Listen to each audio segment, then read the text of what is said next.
సంగారెడ్డి జిల్లా పటాన్చెరు నియోజకవర్గం తెల్లాపూర్ మున్సిపల్ పరిధిలోని కొల్లూరు డబుల్ బెడ్రూమ్ సముదాయంలో బీఆర్ఎస్ ఆత్మీయ సమ్మేళనం ఏర్పాటు చేశారు. ఈ కార్యక్రమానికి ముఖ్య అతిథులుగా మాజీ మంత్రి హరీష్ రావు, పటాన్చెరు నియోజకవర్గం BRS coordinator Adarsh Reddy, municipal మాజీ చైర్మన్ లలితా సోమిరెడ్డి తదితరులు హాజరయ్యారు.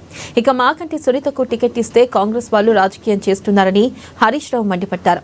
లేనిపోని ఆరోపణలు చేస్తూ ఓట్లు అడుగుతున్నారని విమర్శించారు.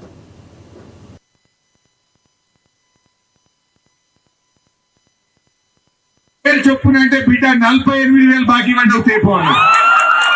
నువ్వు ముందు 48,000 తెచ్చినాకనే ఓటు అడగాలని అడిగింది. ఆనాడు కేసీఆర్ గారు 200 పెన్షన్ 2,000 చేస్తా అంటే చేయలేదా? 2000 పెన్షన్ దియా नहीं दिया? फिर रेवंत रेड्डी क्या बोला? 4,000 देता ఇందిరమ్మ పాలన వస్తుంది, డిసెంబర్కెళ్ళే 4,000 ఇస్తా అన్నాడు. వచ్చిందా? మరి ఇప్పుడు వచ్చి ఓటుకు 3,000 ఇస్తా అంటుండట.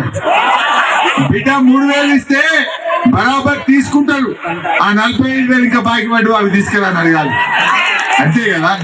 ఇప్పుడు 2,000 పింఛన్ అంటే 48,000 రూపాయలు రావాలి. 24 నెలలు అయింది గవర్నమెంట్ వచ్చి.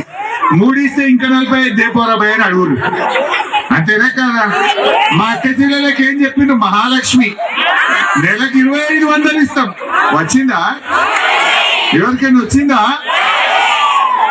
అంటే ఈ 2 ఏళ్ళు అంటే ఎన్ని పైసలు రావాలి అమ్మా? 60,000 రావాలి. 2 ఏళ్ళ పైసలు అంటే మహాలక్ష్మి కింద 60,000 రూపాయలు రావాలి. ఇంకా 60,000 ఇచ్చి మాట్లాడాలి రేవంత్ రెడ్డికి. బాండ్ పేపర్ రాసి ఇచ్చినావు కదా, బరాబర్ ఇస్తా అని చెప్పినావు కదా, డబ్బల ఓట్లు వేయించుకొని పిల్లలకు ఉద్యోగాలు ఇస్తాను మోసం చేసినావు. అక్క చెల్లెలకు మహాలక్ష్మి ఇస్తాను మోసం చేసినావు.